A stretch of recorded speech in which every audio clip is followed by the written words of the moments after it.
7h09, c'était dépôt du budget fédéral. On est à 2 budgets en moins d'une semaine. Laurie est provincial la semaine dernière. Et hier, c'était le fédéral qui était annoncé. Pas mal de mesures là-dedans. Hein? Tu nous as décortiqué un petit peu la culture dans les dernières minutes.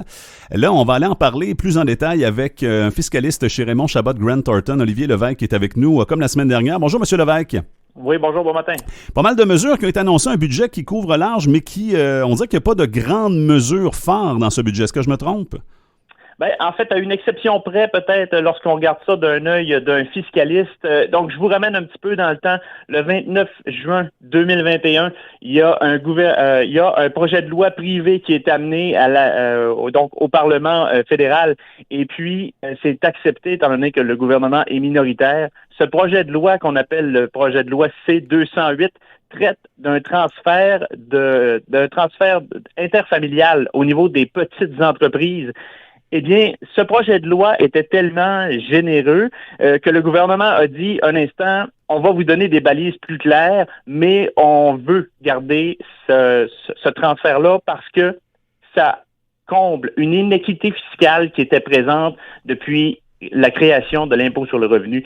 Donc, on vous confirme que dans le budget d'hier, ça a été corrigé. Il est maintenant permis pour un père, une mère de transférer une entreprise à son fils ou à sa fille comme s'il vendait à son voisin et qu'il n'y a plus d'inéquité fiscale. C'est une grande révolution pour la fiscalité. Donc, c'est pour nous la mesure phare du budget d'hier. OK. Il y a également une mesure qui a retenu l'attention, peut-être par son nom. Là, on sent que c'est peut-être, on l'a marketé comme ça parce que dans le fond, c'est un remboursement de TPS, mais on dit rabais pour l'épicerie. Quand même de l'argent qui a été injecté là-dedans, un bon 2 milliards. Comment ça touche, disons, directement à notre portefeuille, cette mesure?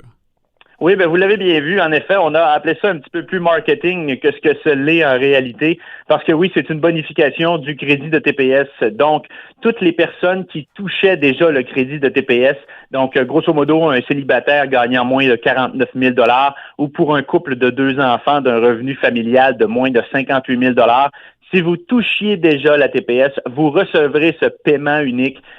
Donc, 234 $ pour un célibataire, 467 $ pour un couple avec 2 enfants. Donc, aussitôt que le budget va être voté au Parlement, vous aurez accès à ce chèque-là. C'est un paiement unique qu'on dit pour aider à payer l'épicerie, mais en fait, c'est une bonification d'une allocation qui est déjà présente. Monsieur Lévesque, est-ce que c'est la nouvelle norme de nos 2 paliers de gouvernement de nous envoyer des chèques comme ça pour pallier un peu à l'inflation? Ben, écoutez, on le dirait, il faut dire que le travail a été bien fait du côté du fédéral parce qu'on va cibler les personnes qui en auront le plus besoin. Donc, au niveau du Québec, on ciblait toutes les personnes, par exemple, pour les chèques qu'on a reçus en 2022, on parlait de tout contribuable gagnant moins de 100 000 $ par année. Donc, Je vous le mentionnais au niveau de la bonification du crédit TPS, c'est pour tout particulier, dans les alentours de 50 000 $ de revenus. C'est beaucoup plus intéressant, beaucoup plus ciblé aux personnes qui en ont réellement besoin, parce qu'une personne gagnant 99 000 $ par année n'a pas nécessairement besoin de recevoir 2 chèques de plus du provincial, à l'exception d'augmenter les pressions inflationnistes. Ça ne fait que rajouter de l'argent dans l'économie. Et M. Lévesque, si on regarde la bonification en termes d'argent, ça ressemble à quoi de plus dans les poches de ces personnes-là? On parle d'une allocation non imposable de 234 $ de plus pour une personne célibataire, 467 pour un couple avec 2 enfants. Donc, il y a différents barèmes. Là, si on a un enfant, 2 enfants, si on n'a pas d'enfants, si on est monoparental et tout, là, mais je vous ai sorti les deux plus communs. Là. Et est-ce que c'est de l'argent, parce que là, on est dans la période des impôts, est-ce que c'est de l'argent que les particuliers devront aller chercher par eux-mêmes ou, comme on dit, le chèque est dans le mal? En fait, tout particulier pour toucher à ce remboursement de TPS-là devra produire ses déclarations d'impôts. Donc, c'est tout ce que vous avez à faire, vous mettre en règle avec le système fiscal et vous aurez bien sûr le chèque qui arrivera soit par dépôt direct, soit par la poste. Monsieur Levesque, j'ai lu quand même un petit peu sur le budget ce matin. On sent qu'il y a quand même une grosse mesure de transition énergétique qui a été annoncée par le gouvernement du côté d'Ottawa. Et j'ose comprendre qu'on est un petit peu, disons, pas à la traîne, là, mais on essaie de suivre ce que les Américains ont annoncé dans les derniers mois.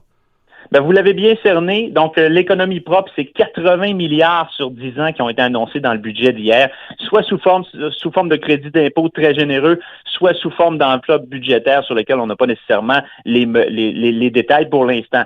Donc, c'est effectivement une réponse à ce que les États-Unis ont fait dans les dernières semaines. Donc, les États-Unis, eux, ont développé un portefeuille de 400 milliards de dollars.